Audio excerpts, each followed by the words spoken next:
Bien, muy buenas noches con todos y con todas. Les saluda Marco Orquiaga, analista de marketing y comunicaciones de la Escuela de Gobierno y Políticas Públicas de la PUC. Y en esta oportunidad les doy la bienvenida al conversatorio, el cual hemos titulado Enfoque Intercultural y Gestión Migratoria, retos para la integración de la población venezolana en el Perú. Comentarles que este conversatorio lo estamos realizando en el marco de la convocatoria de un curso que dictamos en la Escuela de Gobierno, que es el curso de Políticas Públicas con Enfoque Intercultural.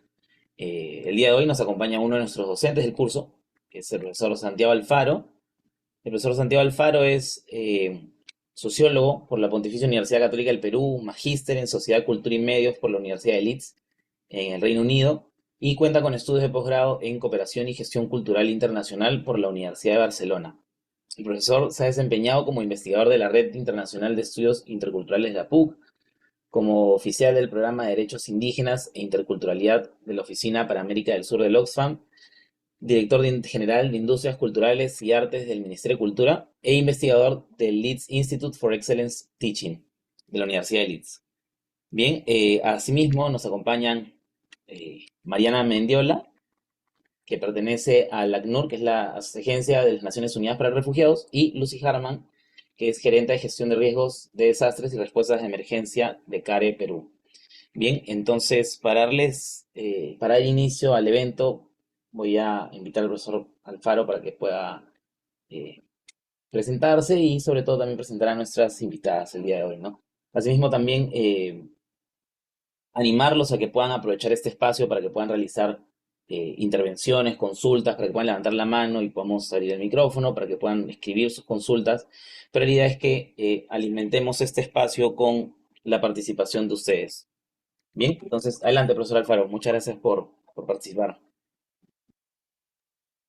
Buenas noches, Marco. Gracias a todas las personas asistentes a este conversatorio que tiene como tema el vínculo entre el enfoque intercultural y la gestión migratoria.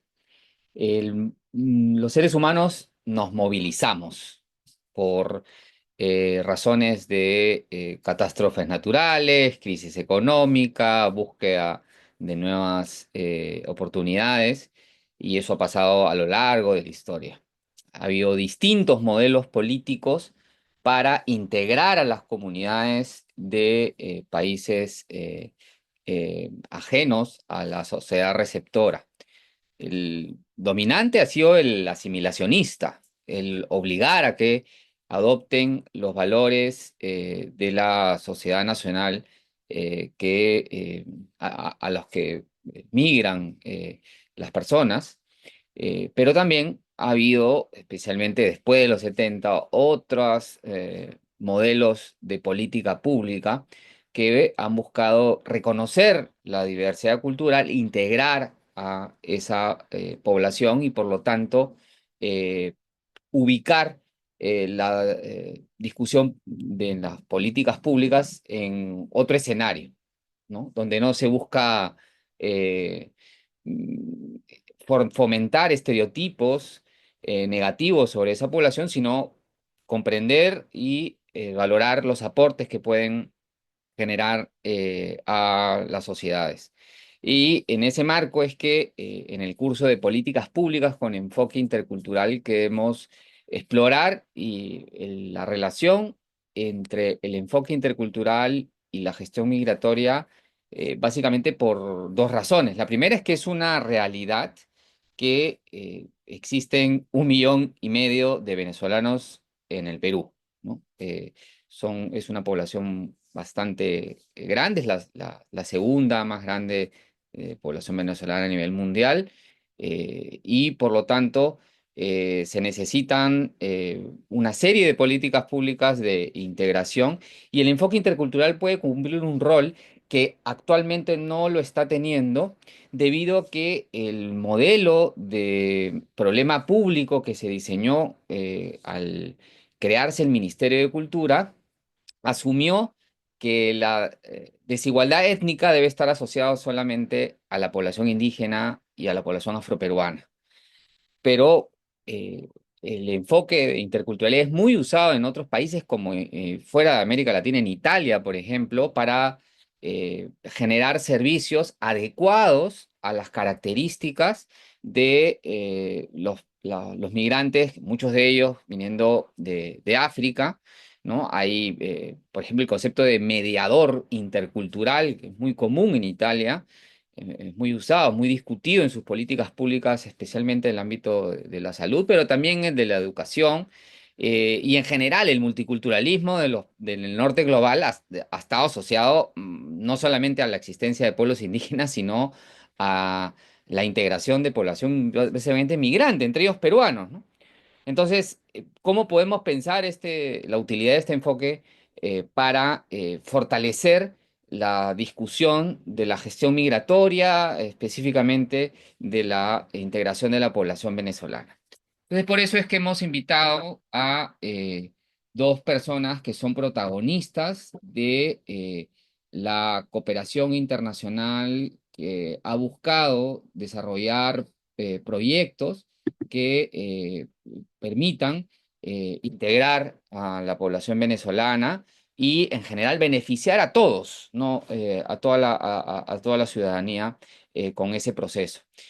Conmigo está Lucy Harman, que es gerenta de gestión de riesgos y de desastres y respuesta a emergencias de CARE Perú. Es antropóloga social con más de 25 años de experiencia en proyectos humanitarios, de desarrollo e investigación aplicada, y ha desempeñado diversos cargos en el sector privado, así como en la cooperación internacional y el sector público. Ella es responsable de formular propuestas y gerenciar proyectos y transversalizar el enfoque de gestión de riesgos de desastres e iniciativas de desarrollo sostenible, capacitación humanitaria y incidencia política en CARE.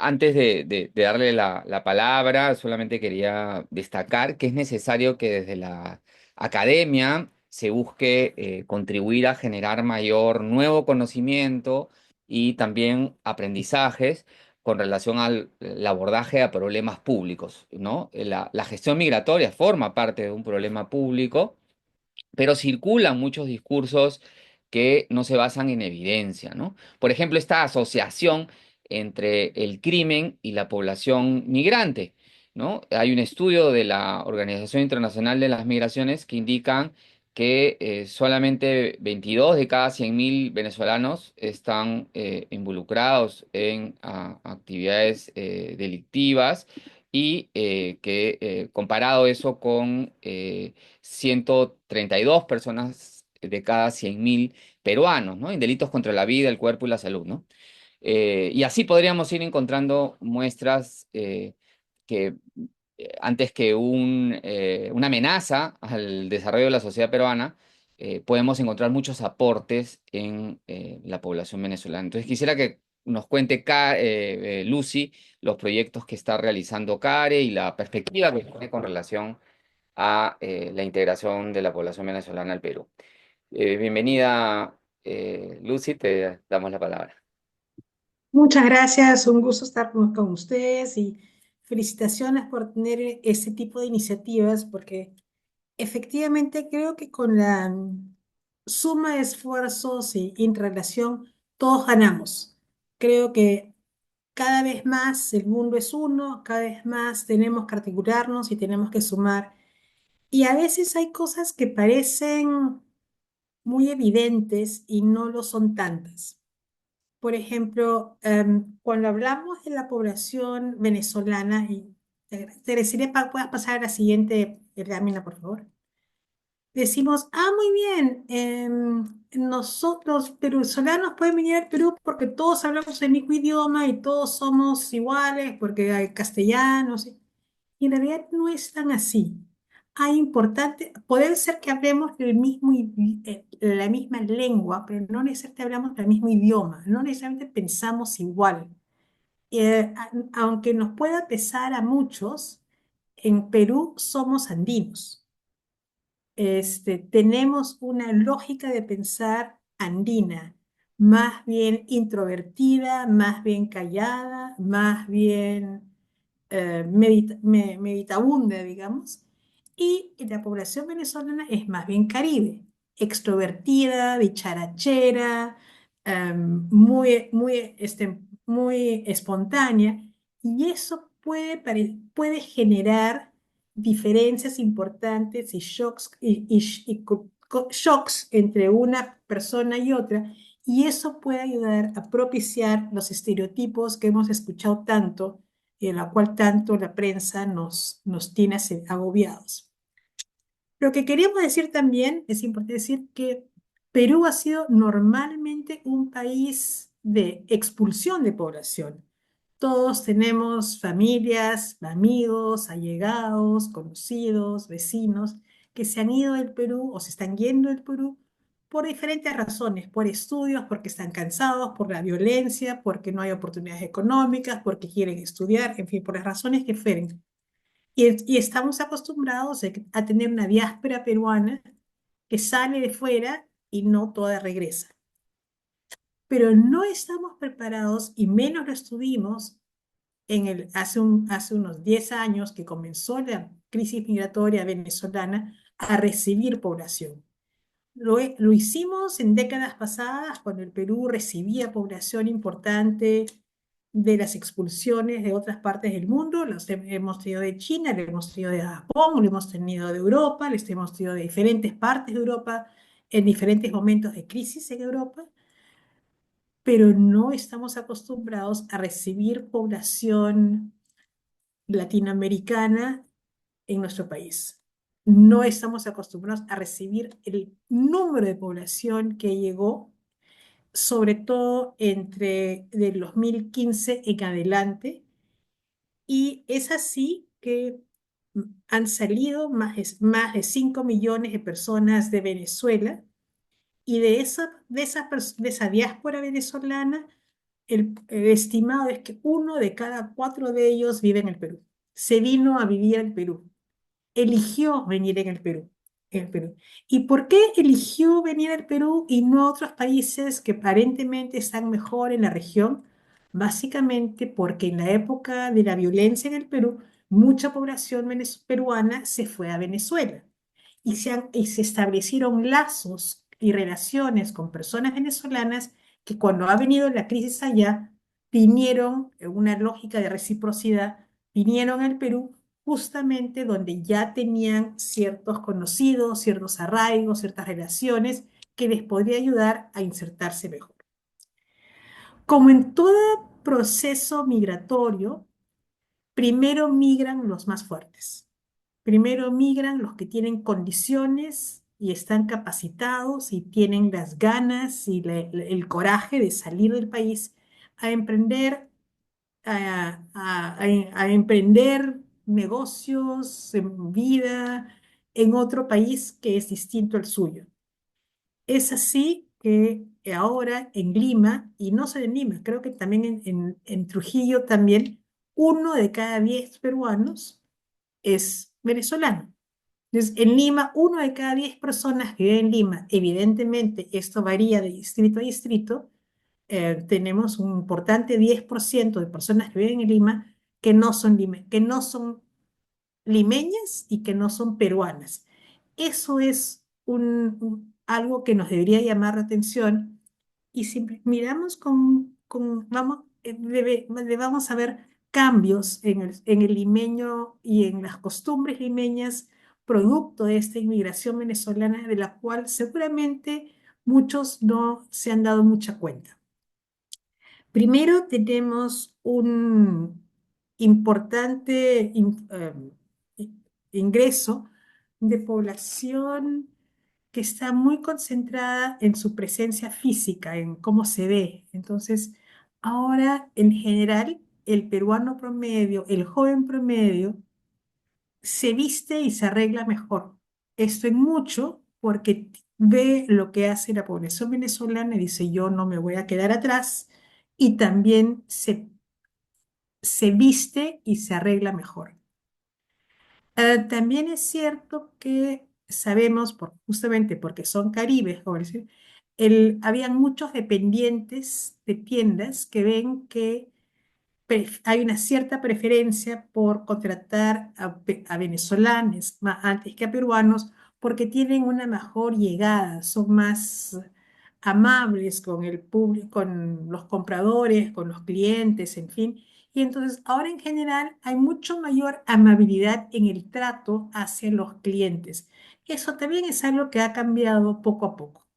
Entonces creo que sí hay, si uno va a algunos supermercados, hay muchos productos que no son peruanos, que nosotros no conocíamos. Nosotros no conocíamos la harina pan, nosotros no consumíamos arepa, nosotros no consumíamos eh, muchos productos que ahora los solemos hacer porque nos lo han acercado y los hemos aprendido a comer producto de justamente la inmigración. Esos son temas positivos que también trae una presencia y una cultura diferente a la nuestra, aunque parecida también en algunos aspectos. Siguiente, por favor.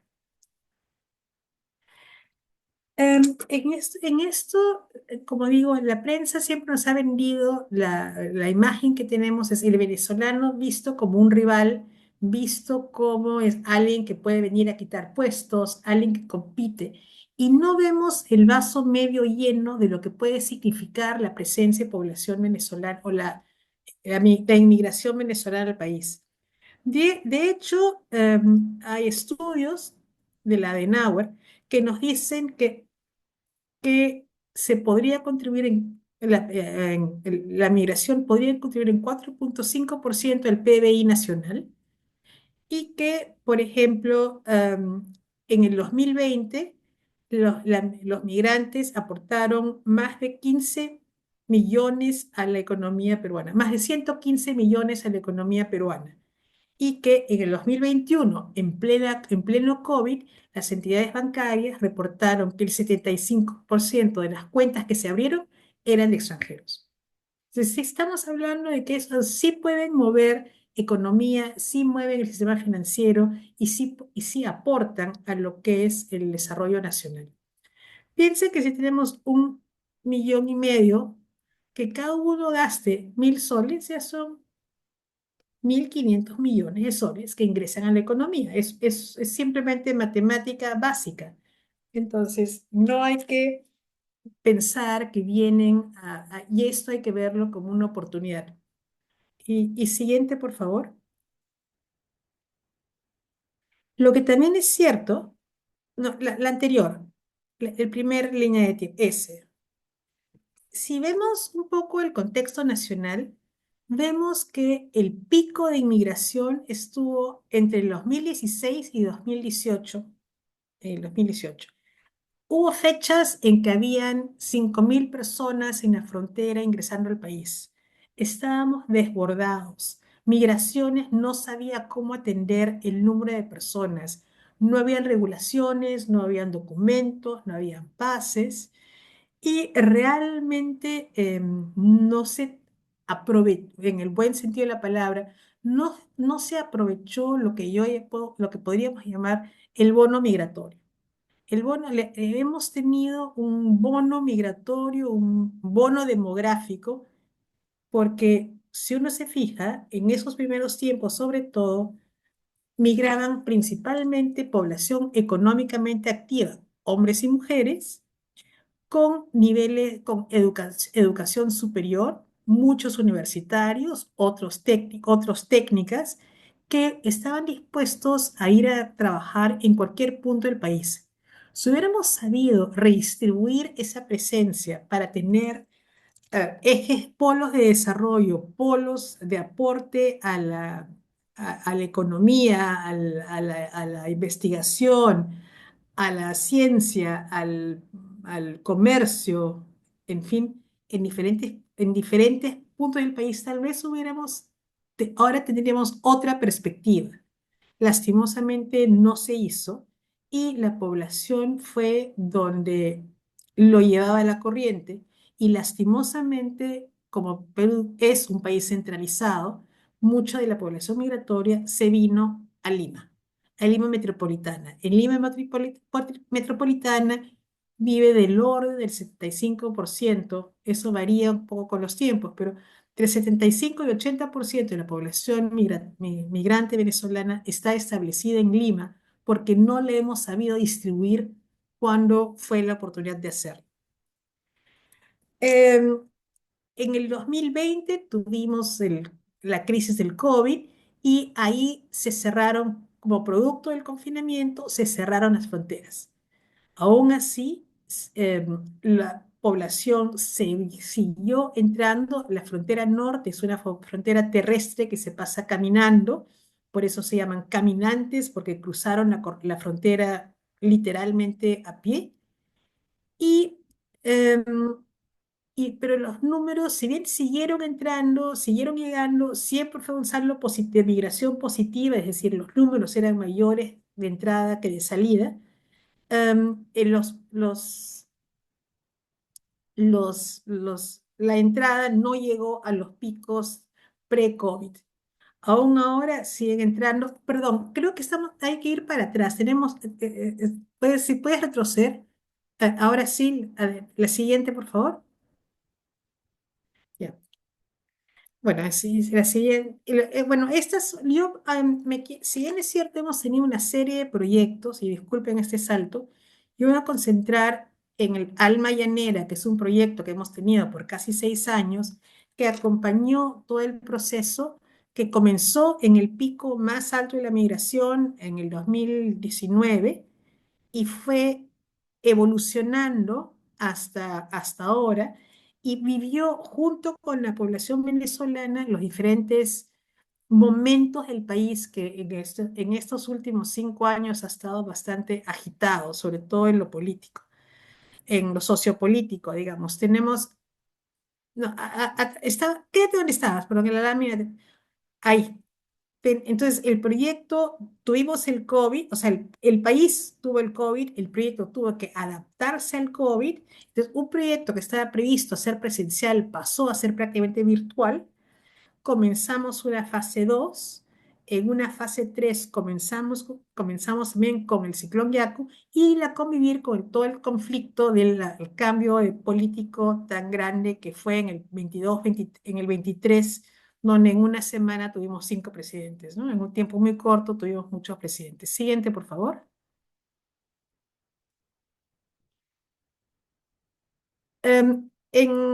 En el programa, sin embargo, el Alma Llanera no ha sido el único proyecto. En un momento, la cooperación internacional apoyó mucho y apoyó de diferentes líneas porque las necesidades y prioridades de la población evolucionó con el tiempo, con las medidas y con el contexto sociopolítico del país. Entonces, los diferentes proyectos que hemos tenido fueron evolucionando en las necesidades porque, como bien digo, ha sido modificándose. Quien llegó en el 18 o 19 no tuvo las mismas necesidades que quienes migraron en el 20 o 23 o quienes continúan migrando hoy en día. Siguiente, por favor.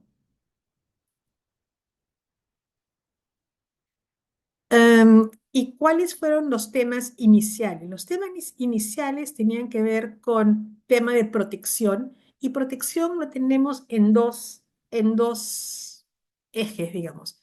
Protección en el sentido más pleno de prevención de violencia, sobre todo violencia de género, y entre violencia de género, de prevención, todo lo que tiene relacionado a trata de personas.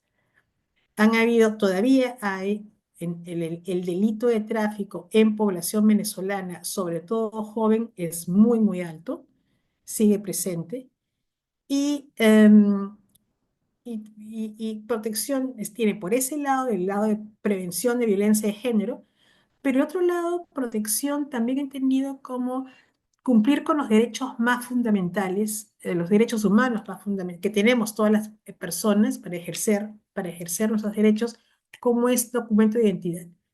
Si una persona no tiene documentos de identidad, no tiene los papeles mínimos para estar en un país, va a ser una persona siempre vulnerable. Entonces, protección también incluía todo lo que tiene que ver con regularización migratorio y también salud mental y medios de vida para mejorar ingresos en las familias. Ya en el tema fue importante el tema también de acceso a salud.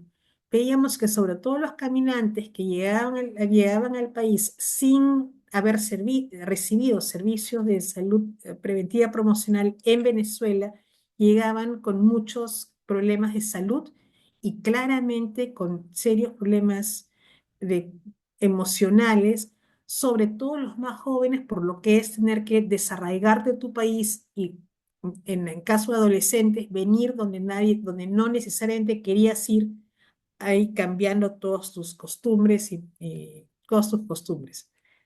Esto siguió, pero, por ejemplo, ya cuando el COVID empezó a relajarse y empezó a poder haber algo de, de mayor presencialidad, empezamos a hacer ferias de salud para efectivamente acercar los servicios de salud a donde había población migrante, en espacios públicos abiertos, en parques, en escuelas, en patios de universidades, en fin, para brindar servicios médicos, ambulatorios sobre todo. Pero poco a poco vimos que era una oportunidad perdida el no aprovechar que estaban ahí para brindar servicios complementarios, servicios de información, servicios de regularización migratoria, servicios, traer algo de actividades lúdicas, aprovechar para hacer deporte, integración sociocultural, en fin. Entonces, estas que comenzó siendo ferias de salud pasaron a ser ferias integrales y donde se trata la salud mental, se trata la salud primaria, la salud básica primaria, pero lo que veíamos es, ya cuando nos volvamos a la a la normalidad post-COVID, lo que tenemos que tener es centros, tener espacios físicos donde efectivamente se puedan brindar atenciones integrales que atiendan los diversos problemas que pueden tener las personas migrantes y no que tenga que ir cada vez a un sitio diferente y sin la información suficiente. Entonces, a partir de nuestro aprendizaje en las necesidades prioritarias para la población, es que establecimos lo que llamamos centros de atención e información integral, porque los problemas de los migrantes son integrales. No son solo la salud, no es solo los ingresos, no es solo la salud mental, no son solo los documentos, es todo en concepto, es todo integrado y por eso hay que tener un enfoque de interseccionalidad para poder abordarlos. Siguiente, por favor. Decía que cuando empezaron a llegar no habían normativas, no había regulaciones, no habían sistemas para atender la población migrante. Y ello explica por qué del 16 en adelante empiezan a aparecer una serie de normas y regulaciones y procesos y requerimientos para la población migrante, pero sin mayor, eh, sin tener una política respecto a su tratamiento, sobre todo por la rotación tan vigorosa de presidentes en la época. La rotación era enorme.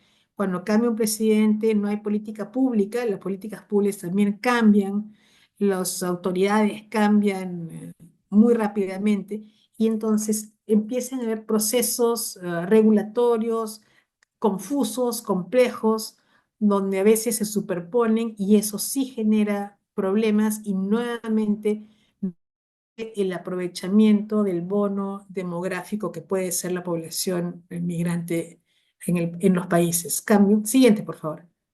Vemos que hay un proceso en el 16 y 24 donde las leyes y las normas cambian regularmente, se modifican calidades migratorias, vencen plazos, se renuevan plazos, se aprueba una ley pero no se establecen reglamentos, entonces no puede aplicarse, es todo un tema complejo de entender y más difícil de explicar a terceros que los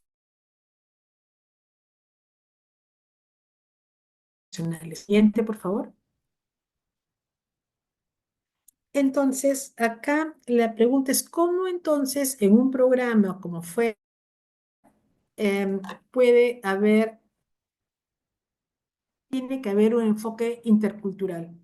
Primero, lo importante fue sensibilizar a los proveedores de salud que realmente la población migrante no es igual a la población peruana, que tiene otros requisitos, que karma, pasa lo que nosotros llamamos el duelo migratorio, y que tiene que haber personal de salud especializado en atender estas crisis personales y que, que además sirvan para atender a la población en diferentes momentos de crisis. Eso lo trabajamos en la mano con el servicio, la Dirección de Salud Mental del Ministerio de Salud, que efectivamente lo vio como una oportunidad de fortalecer al sistema de salud peruano, estableciendo médicos, cursos y programas para situaciones de crisis, tanto migratoria, pero también en casos de emergencias y desastres.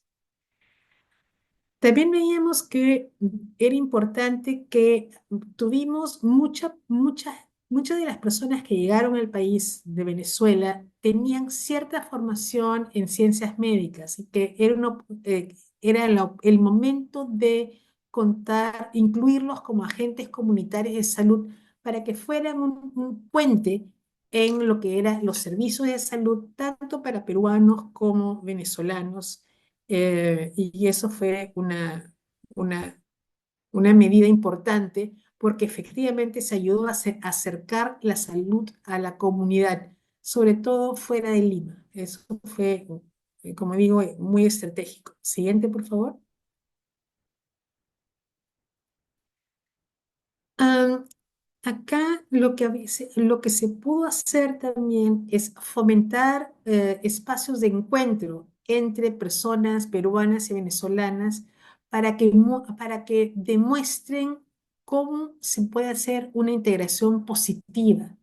Como muchos venezolanos venían con experiencias, know-hows, y emprendimientos que podrían enseñar a personas peruanas y podrían juntos establecer emprendimientos para mejor provecho de todos.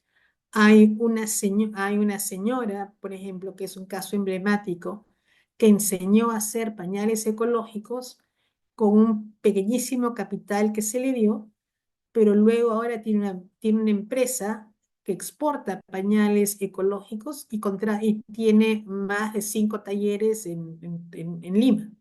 Y trabaja en la zona en la Victoria, y realmente tiene una empresa grande, producto de un esfuerzo de aprender a hacer un producto que no se usaba en el país, pero que tuvo un gran mercado que eh, sigue siendo una iniciativa muy próspera.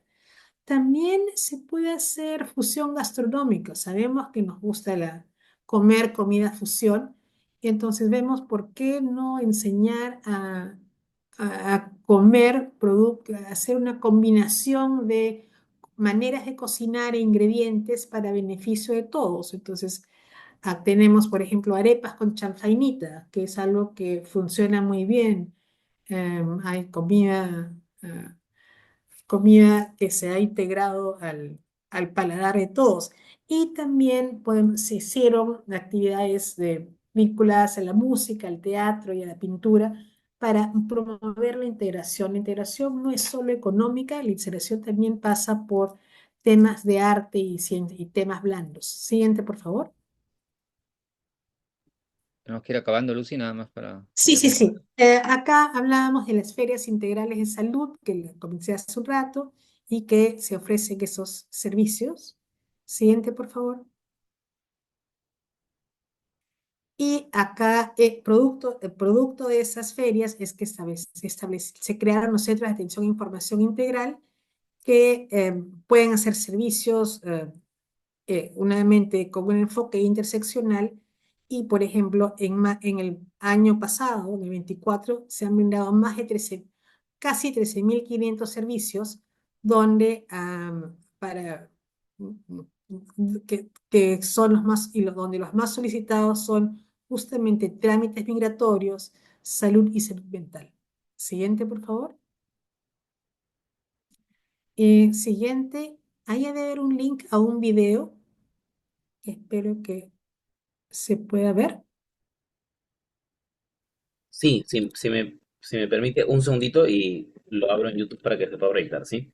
Igual lo voy a compartir Sí, también por el chat de Zoom, ¿ya? Para que las sí, personas puedan verlo. y porque más que hablar nosotros sobre los CAIs, prefiero que puedan ver el video, que es el testimonio de las personas que usaron sus servicios.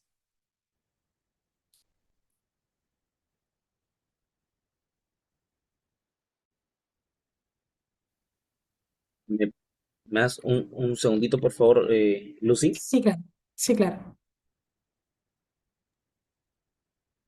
Muy bien, excelente. Vayan pensando sus preguntas porque vamos a tener un espacio de interacción con ustedes.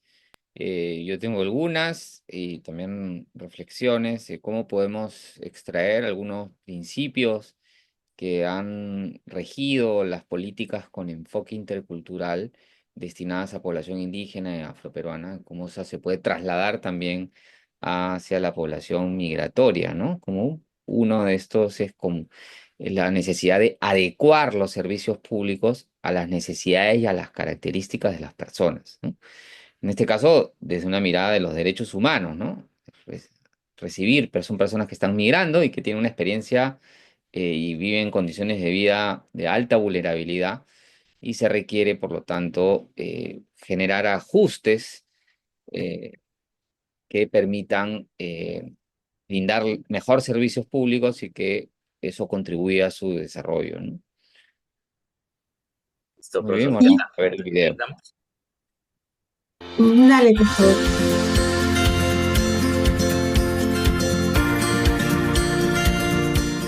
Los CAE son los Centros de Atención de Información Integral, son espacios físicos y comunitarios donde la población migrante de acogida tiene la oportunidad de recibir más y mejores servicios de atención, información, acompañamiento y derivación. En ese marco nosotros brindamos los servicios directamente, pero también coordinamos con instituciones del Estado, instituciones de los gobiernos locales, otras instituciones público y privadas. Tenemos operando 5 CAIs, uno en Tumbes, otro en Piura, otro en La Libertad y en Lima 2, en Lima Sur y en Lima Norte. Nosotros brindamos información en todas las dimensiones para facilitar el acceso a los servicios, ya sea de protección, salud, salud mental e inclusión financiera. Creo que es muy importante el que las personas refugiadas y migrantes no necesiten desplazarse muy lejos, sino que relativamente cerca de su barrio tengan servicios como el del CAI, y el CAI, precisamente al ser tan integral, ofrece distintas soluciones a todas esas necesidades. Es algo muy novedoso, marca un precedente justamente para poder integrarnos como sociedad. Pues para CARE es importante ser un aliado estratégico para el sector público, para la cooperación, para el sector privado y saber que pueden contar con nosotros. Podemos hacer una muy buena alianza estratégica como ya venimos trabajando con CARE en Perú para que la población vulnerable tenga acceso a capacitación, acompañamiento, financiamiento. Es que lo que buscamos nosotros es un trabajo como aliados estratégicos para poder llegar a todas las personas que necesitan de nuestros servicios. CARE es un aliado estratégico. El año pasado hemos trabajado en conjunto muy bien. Agradecemos todo el apoyo que nos ha dado y creo que hemos obtenido logros y unas cifras muy importantes en regularización migratoria. Se da ese acercamiento con la población para poder asesorar a las personas, entender sus necesidades. Nosotros como migrantes tenemos un espacio donde vamos a poder de manera integral asistir a todos los servicios que el CAI presta. Es tener todos los servicios juntos en un solo espacio donde es cosa de cruzar el escritorio. Yo creo que le simplifican la vida a todo el mundo y creo que somos más eficientes así. El CAI, desde que tú entras por esa puerta, todo es integración. Son personas que están capacitadas plenamente para el desarrollo de cada una de sus funciones. Por tanto, si me preguntas a mí qué necesita el CAI para lograr una integración, nada. Porque el CAI lo tiene todo. El CAI tiene todos los servicios para la población refugiada, migrante y de acogida para que se sientan como en casa.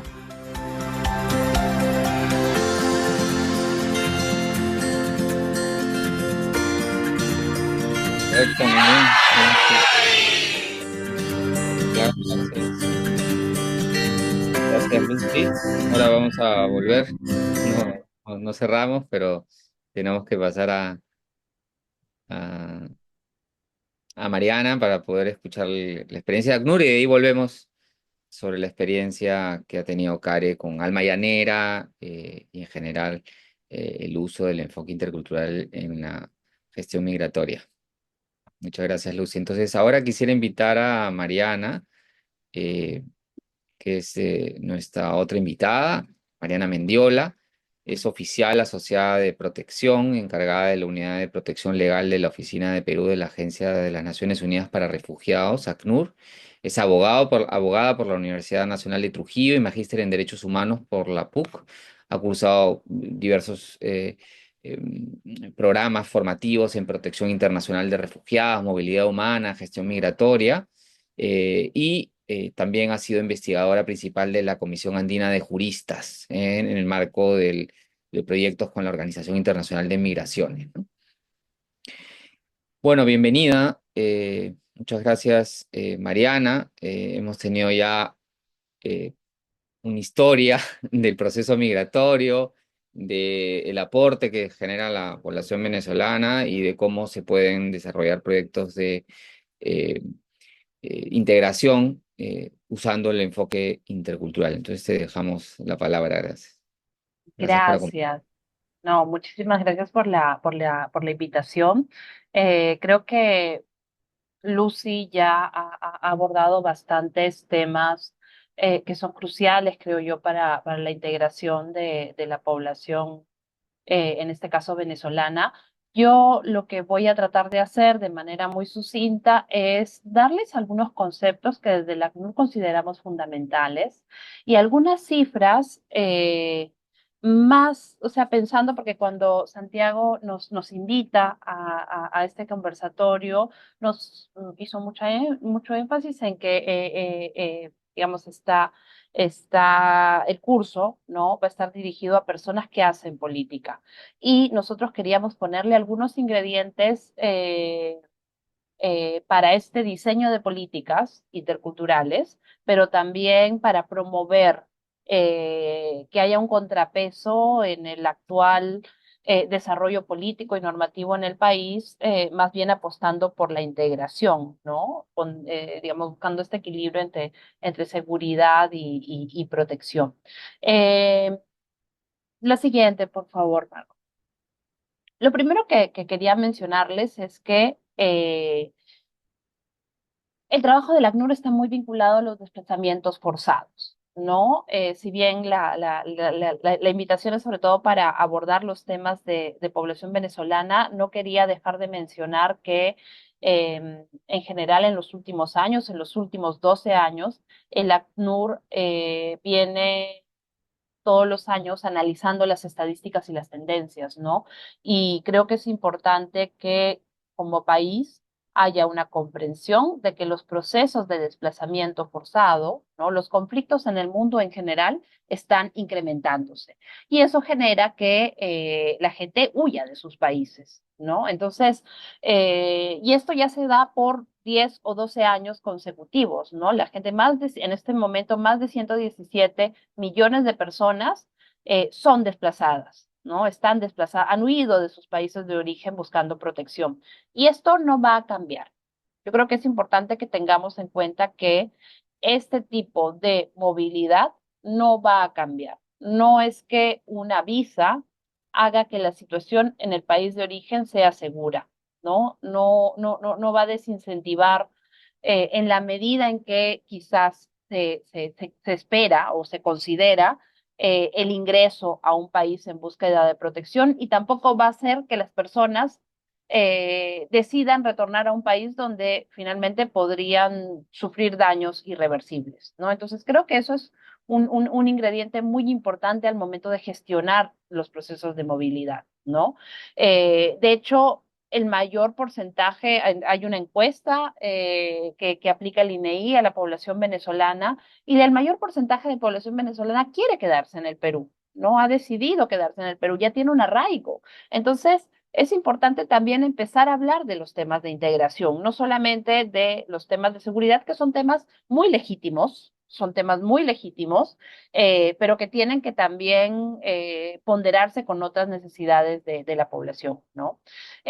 Además, también mencionar que una gran proporción de estas personas son niñas y niños que en este momento están en colegios peruanos, ¿no? Y donde ahí nuevamente hablamos del valor de la integración para la protección de la infancia. La siguiente solamente para mencionar un poco el trabajo, ¿quién es ACNUR? ¿Qué es el ACNUR? No somos quizás una de las agencias que ha tenido una presencia de mucha data en el país, entonces igual mencionar que la Agencia de la ONU para los Refugiados es el organismo del sistema de Naciones Unidas al cual la Asamblea General le otorga la tarea de liderar la respuesta internacional de protección a personas refugiadas y personas apátridas.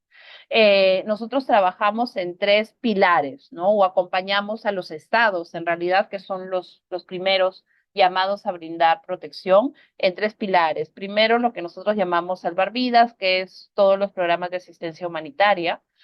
Luego está la protección de derechos, como bien lo mencionaba Lucy, que es, o sea, finalmente, independientemente de condiciones, calidades, nacionalidades y terminología, ¿no? Estamos hablando de seres humanos y como seres humanos hay una serie de derechos que son intrínsecos a la dignidad de las personas, ¿no?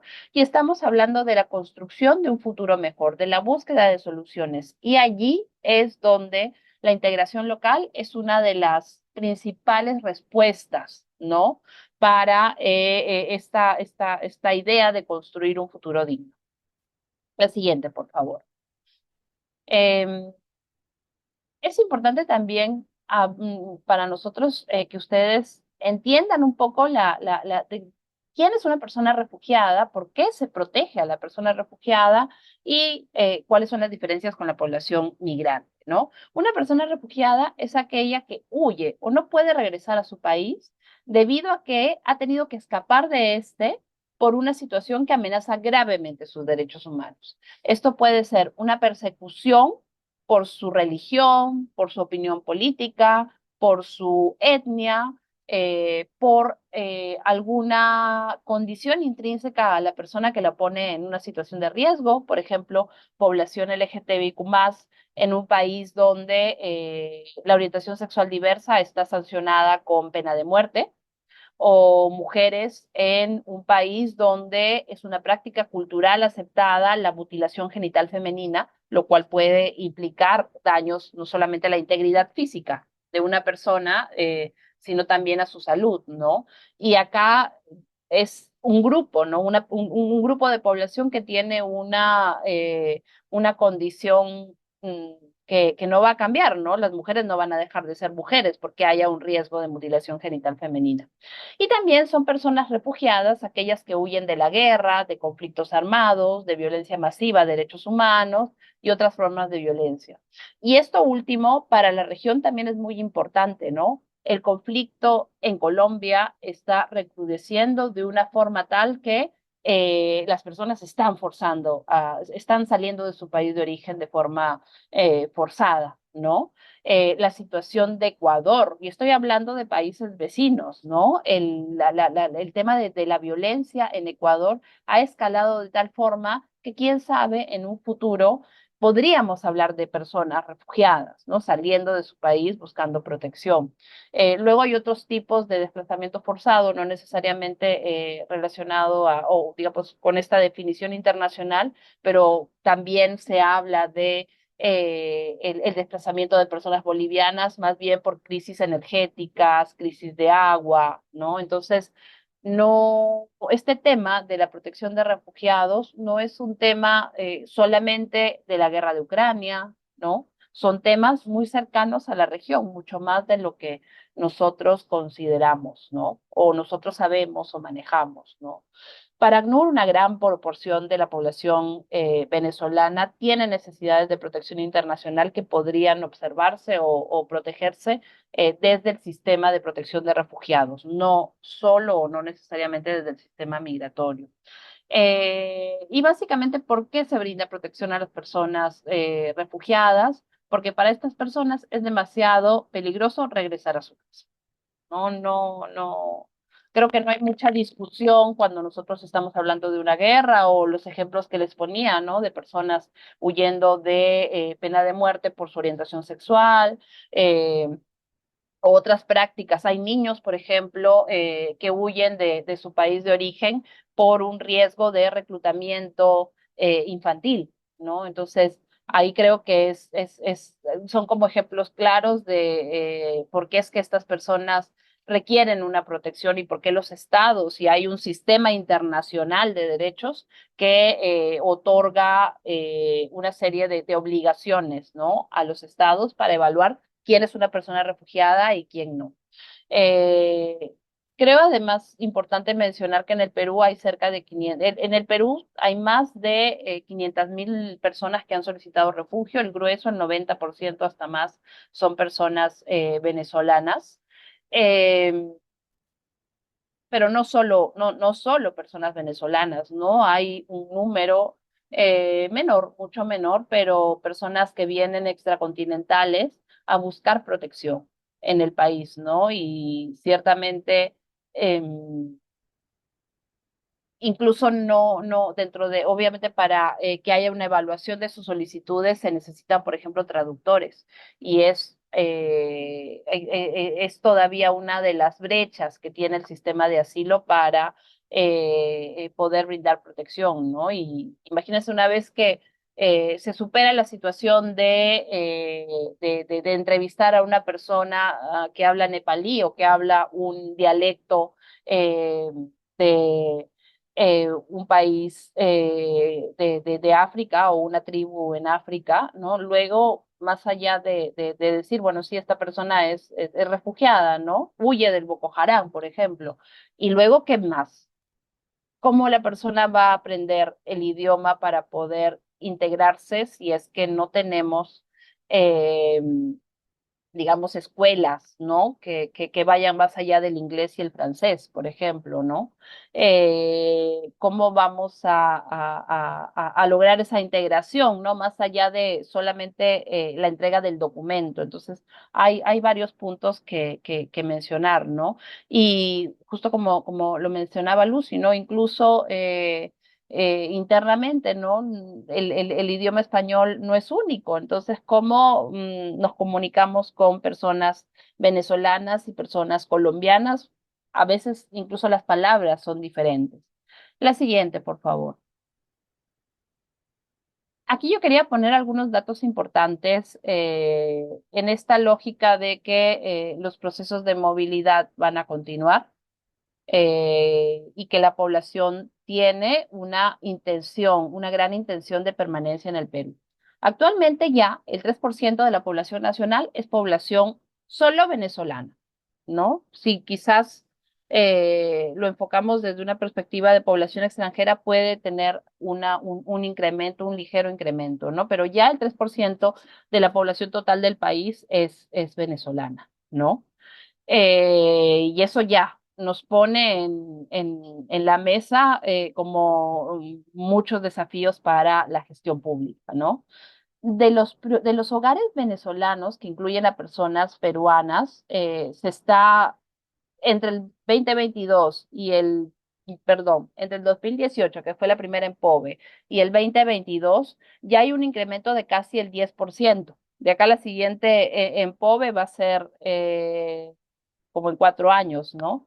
Y bueno, vamos a ver cómo esto se incrementa. ¿Y esto qué quiere decir? Hay más niños que nacen de padres extranjeros y hay más familias que se constituyen, digamos, como más familias mixtas, ¿no? Constituidas en el Perú por peruanos y peruanas y venezolanos y venezolanas, por ejemplo, ¿no? Algunos datos importantes también vinculado a lo que mencionaba Lucy: 8 de cada 10 personas venezolanas trabajan o buscan un empleo activamente, ¿no?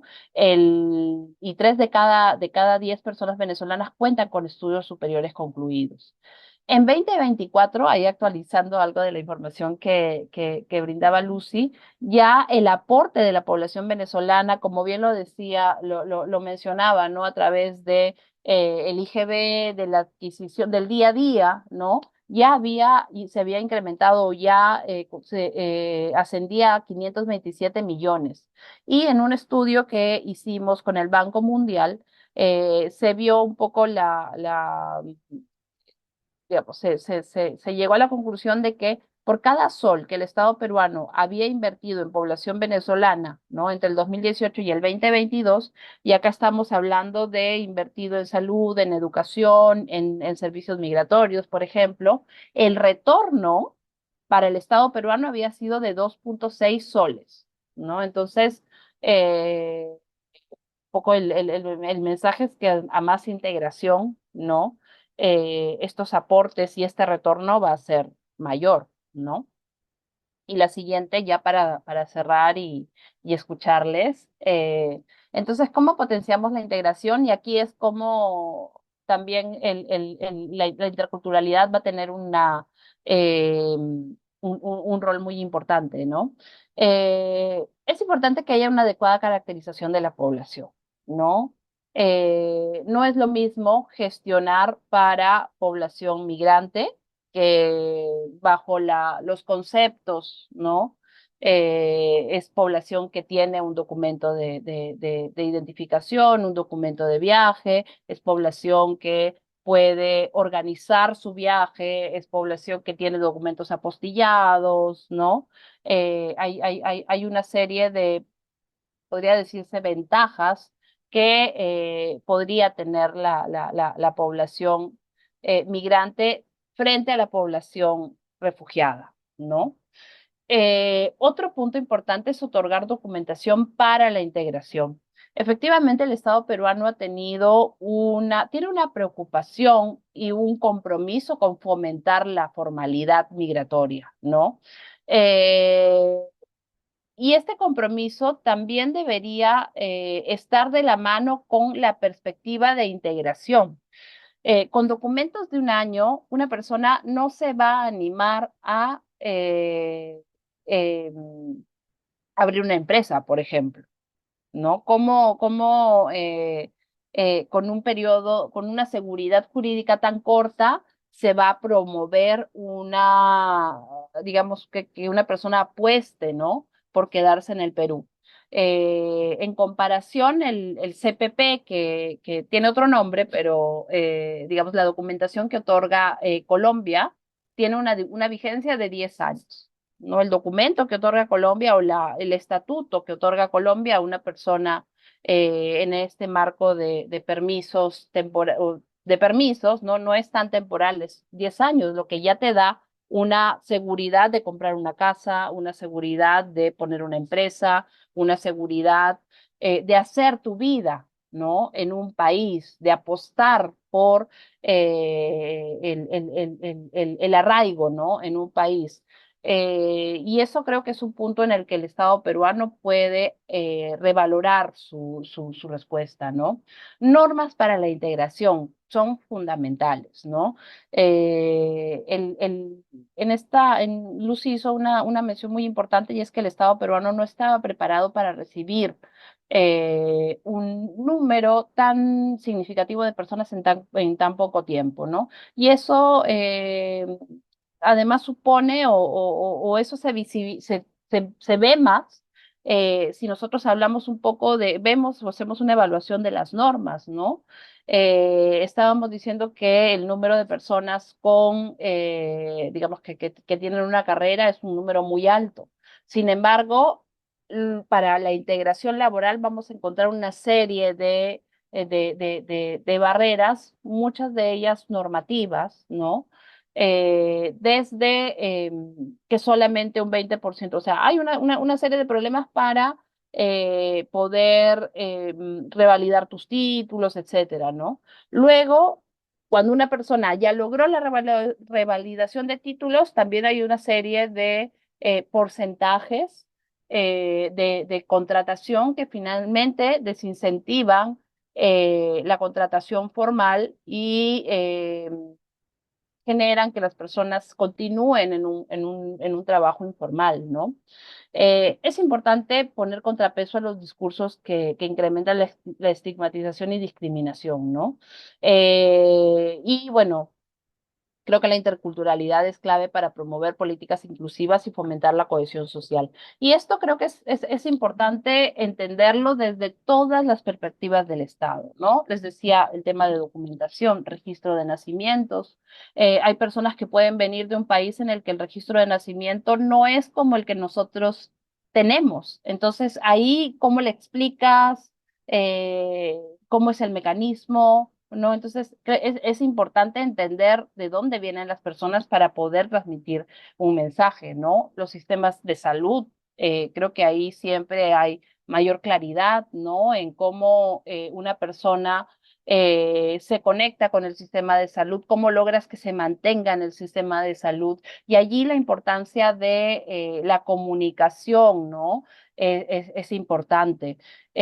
Actualmente, por ejemplo, cuando uno va a los colegios y ve el índice de niños extranjeros, mejor dicho, la tasa de deserción escolar de niños extranjeros es de 20%, cuando la tasa de deserción de niños peruanos es de 2%.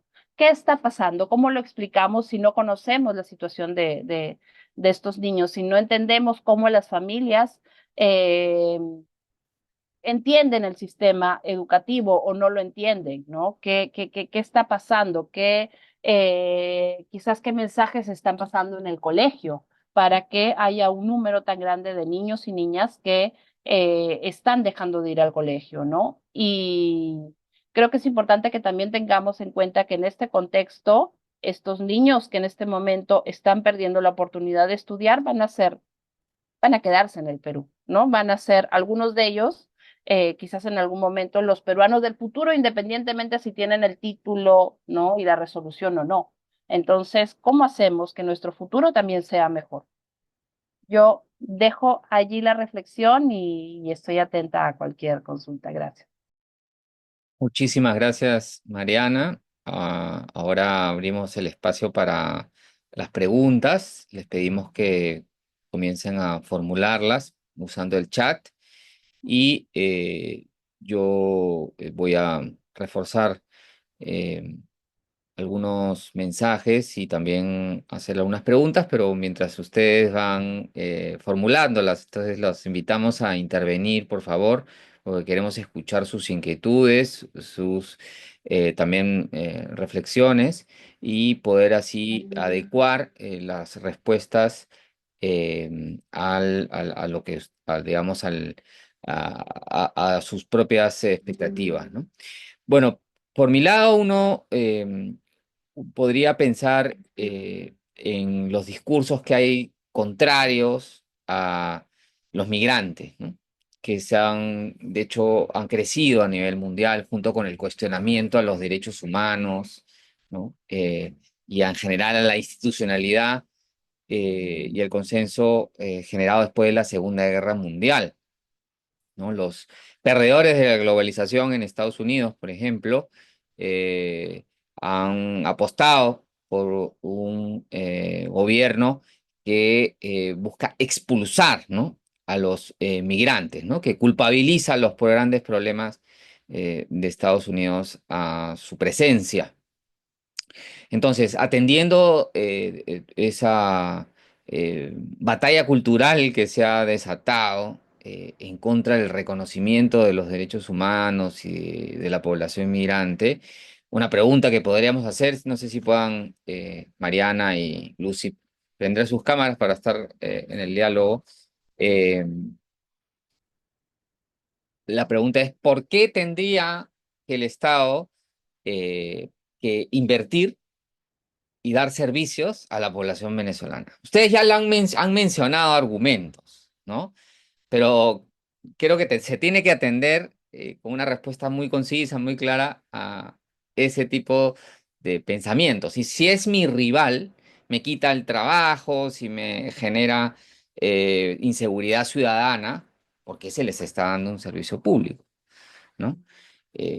Creo que sobre esa respuesta se pueden elaborar las bases de por qué pensar y qué utilidad tiene el enfoque intercultural. Entonces, no sé si podrían hacer así de forma muy concisa un titular su primera reacción al por qué. ¿Por qué la cooperación internacional se está preocupando tanto? O los organismos multilaterales, ¿no? Reforzar ese mensaje, ¿por qué abordar la gestión migratoria? ¿No? ¿Por qué no más bien invertir en aviones para expulsar a los venezolanos del Perú? Mariana, Lucy.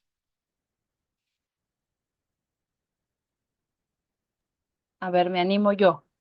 Dale, dale. Yo creo, o sea, yo lo primero que diría es que yo creo que no debemos, en principio no debemos perder la humanidad, ¿no? El fin del Estado es la dignidad. Entonces creo que no podemos, por lo menos del Estado peruano, según nuestra Constitución, creo que nuestras políticas y nuestras respuestas deben honrar la Constitución del Perú, ¿no? En principio. Y luego, porque en realidad los beneficios, o sea, porque los beneficios son mayores, ¿no? Para la población y para, o sea, para la población refugiada e inmigrante, pero también para la población local. Puedes tener mejores, ahí yo creo que Lucy, con la experiencia en Tumbes, no me va a engañar, no, o sea, no va se me fue. O sea, yo no estoy engañando, ¿no?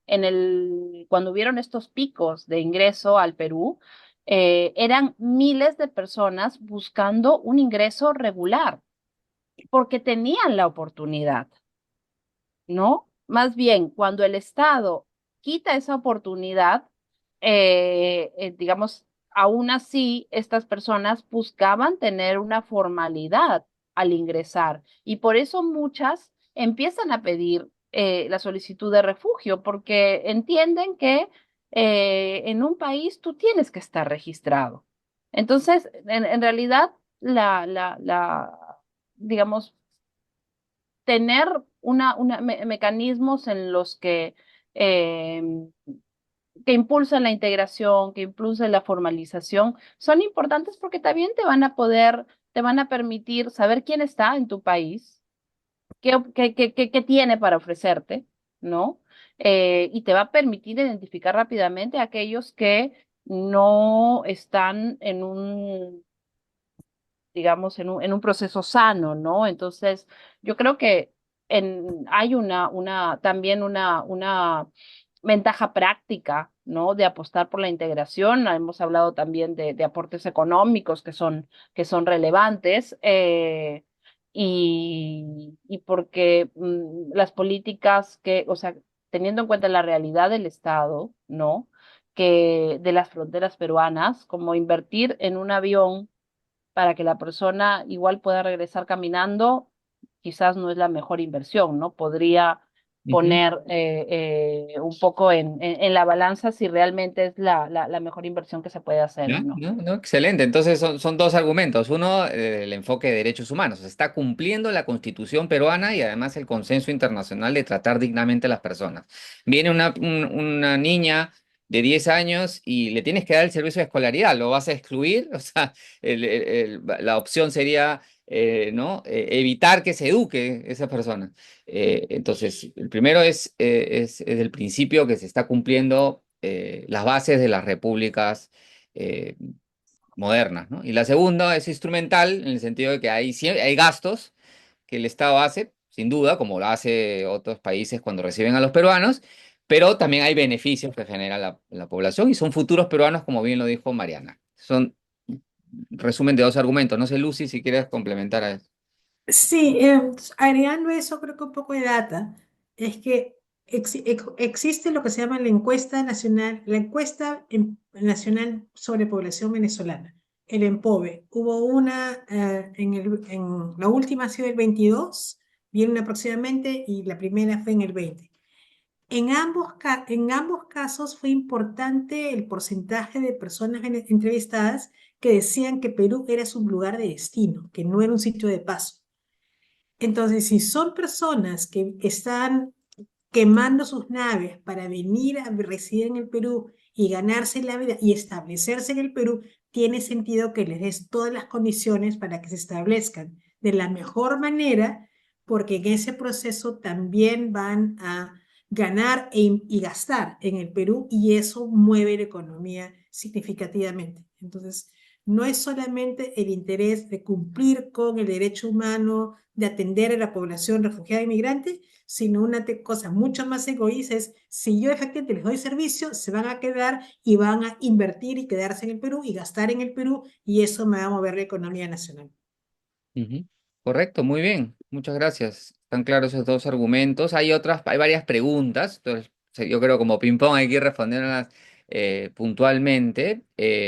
Una tiene que ver con la materia de inseguridad ciudadana. Hay bandas de migrantes, sin duda. Está el Tren de Aragua, ¿no? ¿Qué hacer frente a eso? Es una pregunta que tiene Eleuterio si es que quieren aludir a una temática que es una realidad, aunque yo ya mencioné cifras de que esa no es digamos, no es la fuente de la inseguridad ciudadana principal, ¿no? Ahora, Judy también pregunta, o digamos, contribuye a la respuesta de por qué brindarle servicios públicos a la población venezolana por darles ayuda humanitaria, ¿no? También se está reforzando el enfoque de derechos humanos, pero que eso, añade, no permite cerrar brechas, es un tema importante, no reduce desigualdades, es una acción de emergencia, ¿no? Una tercera pregunta de Jorge y comentario es que Venezuela otorga, digamos, a los ciudadanos extranjeros la célula de identidad, ¿no? ¿Y cómo hacer para que el Perú otorgue DNI a los extranjeros y elimine el carnet de extranjería? Eso ya es una pregunta sobre la política migratoria, ¿no? Entonces, siéntanse libres si quieres, Mariana, responderlo sobre lo último, como quieran intervenir. Tal vez a mí me gustaría mencionar, yo coincido plenamente contigo. Yo no creo que podemos achacar que el problema de inseguridad en el país se lo debemos solamente a la población extranjera. Creo que tenemos una buena parte de contribución de nuestros connacionales, que también no es que sean peritas en dulce, o sea, que tampoco, no es que no haya habido criminalidad, no es que no haya habido violencia en el país antes. Claro, el tema de las condiciones ahorita de desgobierno nacional es lo que está contribuyendo. Hay temas de corrupción, hay temas de cambio de políticas, hay temas de no sé si mal gobierno o desgobierno, no sé exactamente cuál es el mejor término, pero hay una serie de problemas nacionales que realmente explican en parte el problema de violencia, no, por no mencionar el tema de precios, ingresos, falta de trabajo y condiciones de vida que no lo explican, pero no lo justifican, pero explican parcialmente qué es lo que está pasando, ¿no?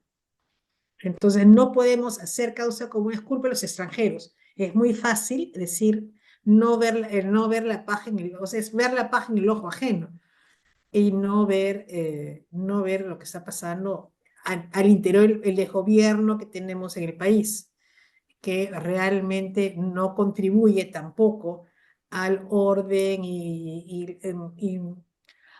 al orden y a la mejor gobernanza nacional. O sea, realmente es un despelote ahorita, por donde vayas. Ujú. Correcto, entonces necesitamos basar en evidencia el análisis de los problemas públicos como la inseguridad ciudadana para tomar mejores decisiones. Entonces la pregunta es, ¿qué tanto aportan los venezolanos? Uno, y dos, también el contexto político, cómo está recrudeciendo las condiciones de inseguridad. Gracias. Sí, Mariana. Sí, yo creo, yo como lo mencioné, me parece que los temas de seguridad y las preocupaciones de seguridad son muy válidas, ¿no? Yo como, como padres, como hijos, ¿no?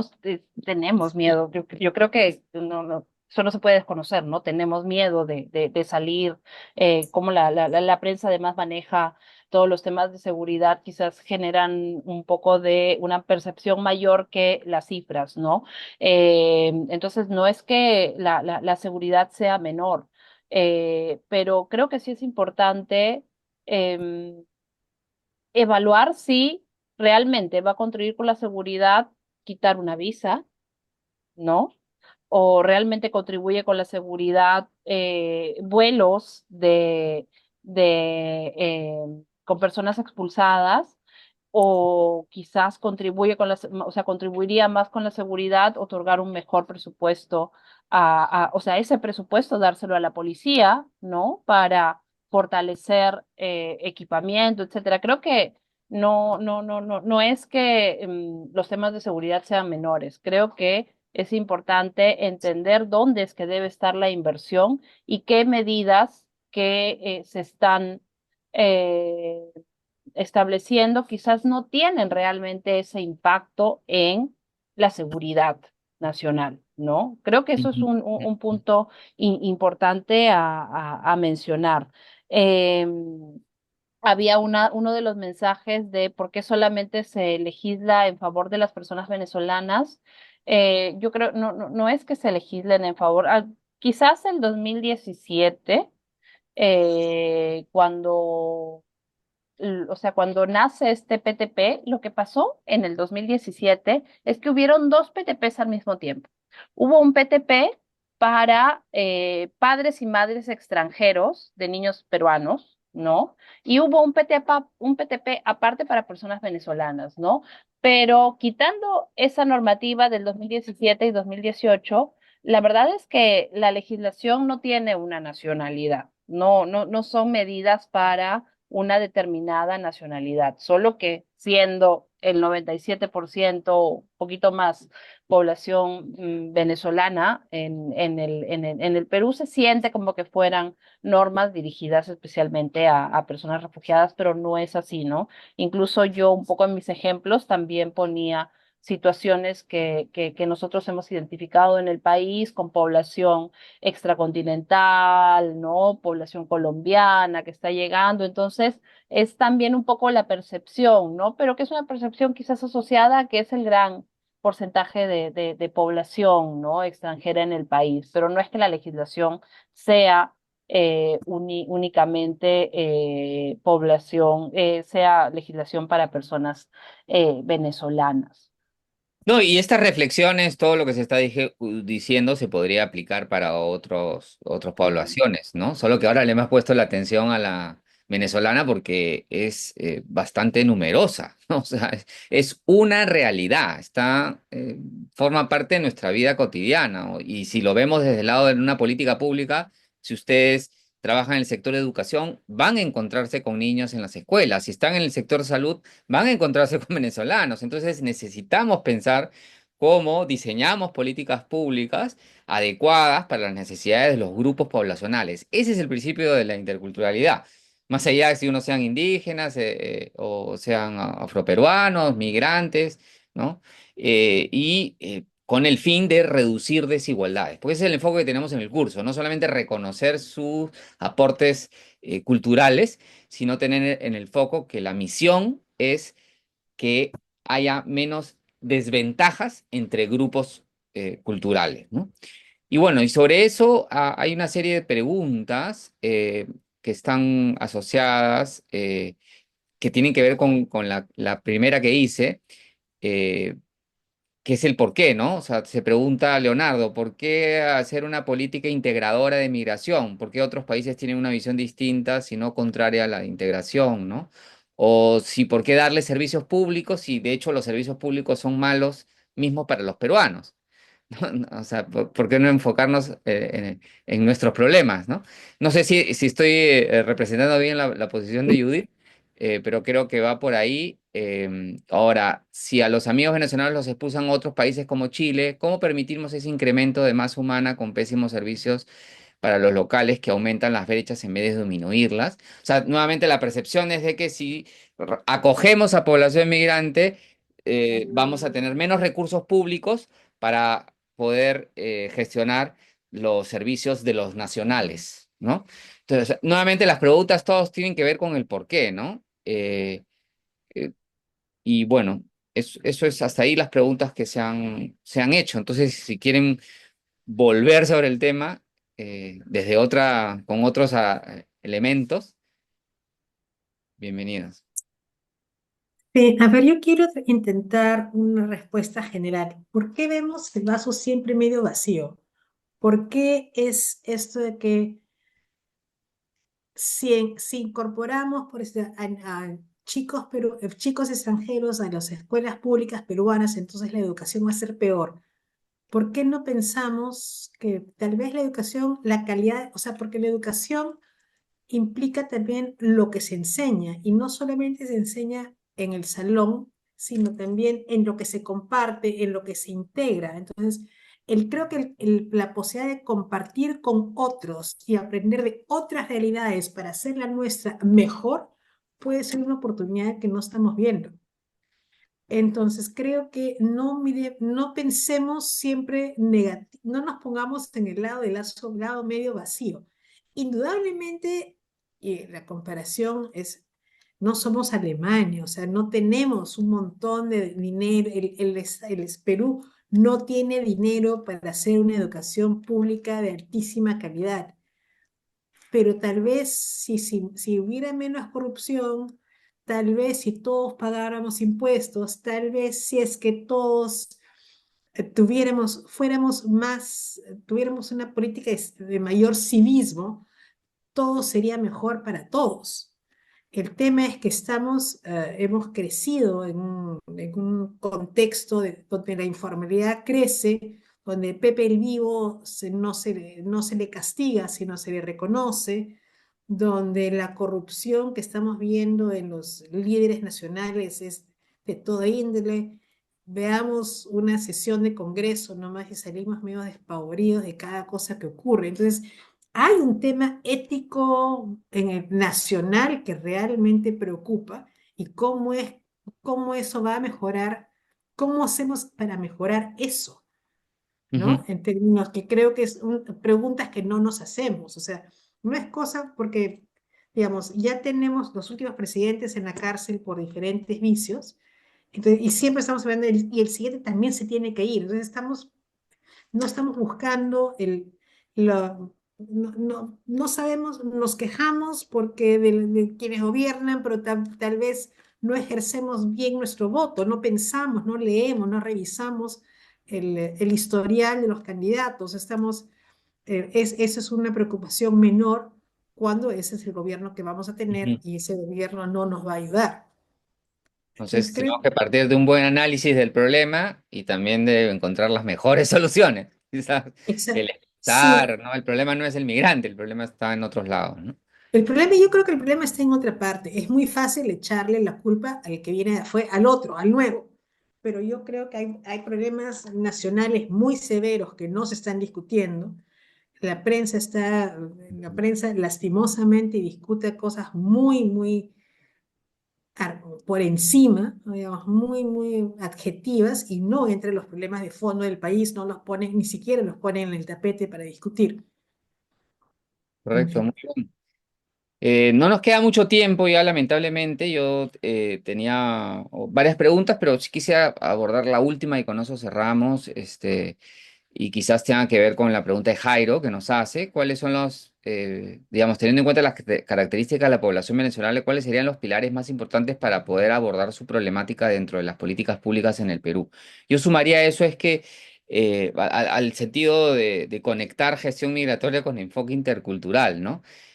Porque, digamos, se puede integrar el enfoque en proyectos de cooperación internacional, en proyectos de organismos multilaterales, pero también se pueda implementar en políticas públicas. Y el órgano rector de la interculturalidad es el Ministerio de Cultura, ¿no? Entonces se requiere, y eso es lo que consideramos que debería repensarse, de que asuma competencias y funciones para gestionar la migración también.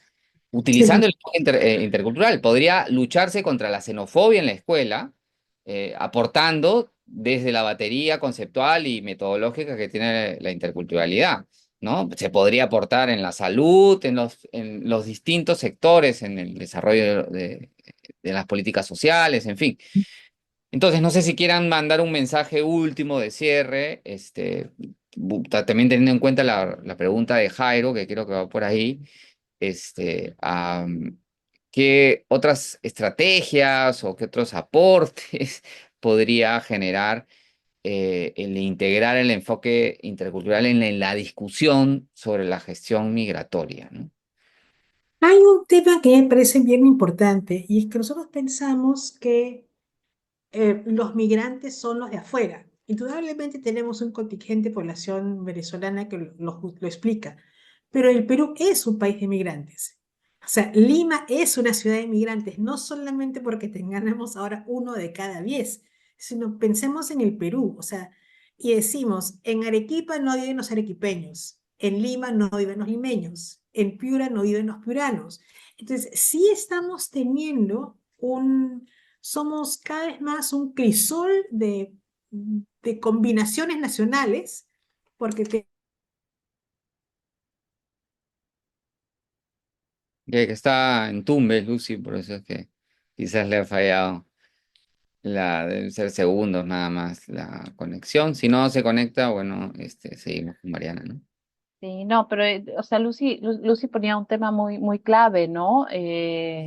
Y incluso también una de las preguntas es ¿qué hace el Perú por los peruanos que se van ahí? O sea, los peruanos que en este momento tienen intención de salir. Mira, Y de hecho es un buen tema porque en los últimos años ha habido también un repunte de los peruanos saliendo del país, ¿no? Entonces, sí, yo creo que entender la movilidad en general requiere una intervención desde, no solamente desde la documentación, o no solamente desde los programas sociales, sino requiere desde una perspectiva incluso antropológica, ¿no? Entendernos como seres humanos. Y la interculturalidad entiendo que apuesta a eso, ¿no? Y el Ministerio de Cultura, de hecho, tiene un rol fundamental. Bueno, yo que también he pasado por el Ministerio de Relaciones Exteriores en algún momento, entiendo, por ejemplo, que muy recientemente el ministerio ha sido integrado a esta mesa de gestión migratoria que tiene el Estado peruano, ¿no? Y creo que ya ahí tenemos una evidencia de que los temas de interculturalidad, ¿no? De entender y agregar a la gestión pública otras herramientas que quizás estaban faltando, ¿no? Como ujú. ingredientes para realmente apostar por un proceso que sea saludable para todos, para las personas que llegan, para los peruanos que están acá, para lo local, ¿no? Creo que ya hay un mensaje y un avance, ¿no? Pero sí se necesita como una mayor reflexión de cómo integrarnos y qué enfoques nos pueden servir para esta integración. Gracias. Excelente, muchísimas gracias Mariana, Lucy Harman, a Cari Perú, a la ACNUR, a los representantes y directores de las dos instituciones por habernos, digamos, facilitado la presencia de dos de sus funcionarias que nos han ayudado a comprender el proceso migratorio de venezolanos al Perú y ver qué sustento y qué estrategias se pueden implementar para que ese proceso sea beneficioso para todos, ¿no? Desde el enfoque de los derechos humanos y de la generación de bienestar común. Ahora, esta discusión la estamos formulando desde el curso de Políticas Públicas con Enfoque Intercultural que dicto junto con Flavio Ucejo, director de Formación Continua de la PUC. Juntos vamos a estar en todas las sesiones discutiendo el sentido que tiene la interculturalidad, el diseño de políticas públicas, la elaboración de indicadores, también de política pública incorporando este enfoque y vamos a abordar también el tema migratorio. Y bueno, están bienvenidos. Ahora vamos a dar paso a una información sobre el curso para los que quieran inscribirse. Se va a empezar pronto ya, el miércoles, ¿no? Este conversatorio lo vamos a tener un poco más previamente, pero bueno, les puede servir la información eh, para sus procesos formativos. Gracias Mariana y Lucy Harman, a quien les reitero el agradecimiento por su tiempo y sus aportes. Entonces, Marco, los dejo con Wendy para que ellos reciban esta información sobre el curso. Muchas Perfecto. gracias. Profesor, muchas gracias. Gracias también Lucy y gracias Mariana por tan interesante debate y exposición. Como comentó el profesor Alfaro, este conversatorio se está realizando en el marco del curso Políticas Públicas con Enfoque Intercultural, curso que el profesor Alfaro dicta con el profesor Aucejo. El inicio de clases es hoy día, pero la primera sesión de clases va a ser el miércoles 19 de marzo. Entonces, para eso, los dejo con Wendy Quiñones, quien es la asesora comercial del curso, y se va a comentar un poco más sobre los beneficios, los horarios, la inversión, entre otros. Adelante, Wendy. Muchas gracias, profesor. Muchas gracias, Marco, por el pase. Muy buenas noches a todos, estimados participantes. Reiterarles el agradecimiento por su participación en este conversatorio que se realiza en el marco de nuestra convocatoria del curso de capacitación de políticas públicas con enfoque intercultural que ha iniciado el día de hoy, pero la primera sesión en vivo está programada para el día miércoles 19. Comentarles de que este curso de capacitación se dicta en modalidad a distancia y es de 24 horas académicas. Siguiente PPT, por favor. Bien, nuestros docentes a cargo son el profesor Flavio Cejo Castillo y el profesor Santiago Alfaro Rotondo. Siguiente PPT. La propuesta académica del curso de capacitación cuenta con un total de 24 horas académicas, la cual 24 horas serán horas sincrónicas de clases en vivo y se van a complementar con 4 horas asincrónicas que corresponden a las evaluaciones que se van a realizar durante este curso. En el slider que pueden observar en la gráfica, pueden revisar el contenido temático de este curso de capacitación. De igual manera, he dejado en el chat el enlace del brochure para que lo puedan revisar. Siguiente PPT. Ahora, ¿por qué estudiar el curso en la Escuela de Gobierno PUC? Entre sus principales diferenciadores, creemos importantes resaltar que somos la universidad número 1 del Perú según el QS World University Ranking 2025. Además, contamos con una plana docente de alto nivel académico con puestos de alta dirección en las principales entidades públicas. Otorgamos la certificación digital al nombre de la Escuela de Gobierno de la PUC. Y con respecto a la modalidad a distancia, brindamos sesiones sincrónicas en vivo con los docentes y actividades asincrónicas complementarias, como también hay un amplio networking con alumnos de diferentes lugares a nivel nacional y o internacional. Siguiente PPT. Gracias. El curso inicia el día de hoy, pero la primera sesión en vivo está programada para el día miércoles 19 de marzo de 7 a 10 de la noche. Es por eso de que hemos extendido nuestras inscripciones hasta este día. Los horarios de las clases en vivo van a ser los días miércoles y viernes de 7 a 10 de la noche y la tarifa general es de 500 soles a través de una previa inscripción en nuestro campus virtual.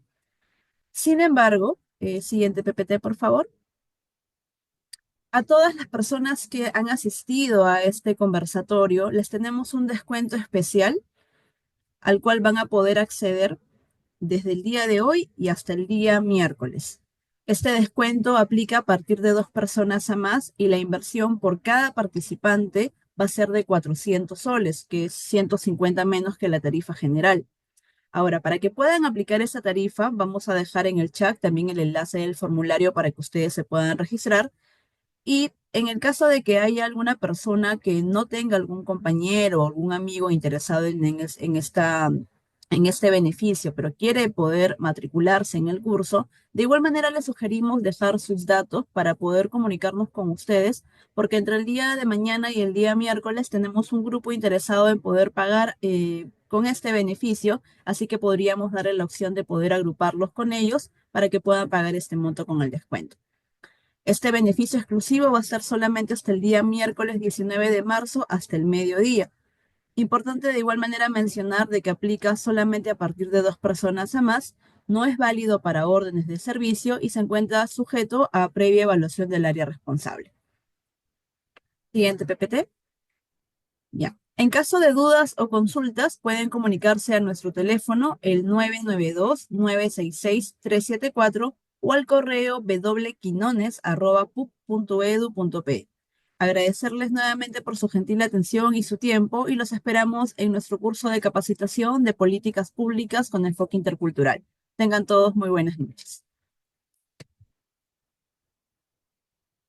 Gracias, Wendy. Gracias también al profesor Alfaro, a nuestras invitadas y sobre todo también a ustedes, nuestros participantes, por haber estado durante toda la sesión, por haber realizado sus consultas, sus intervenciones, lo cual ha enriquecido esta discusión, ¿no? Esperamos verlos en el curso próximamente. Muchas gracias y que tengan muy buenas noches. Muchas gracias, que le vaya bien. Permiso.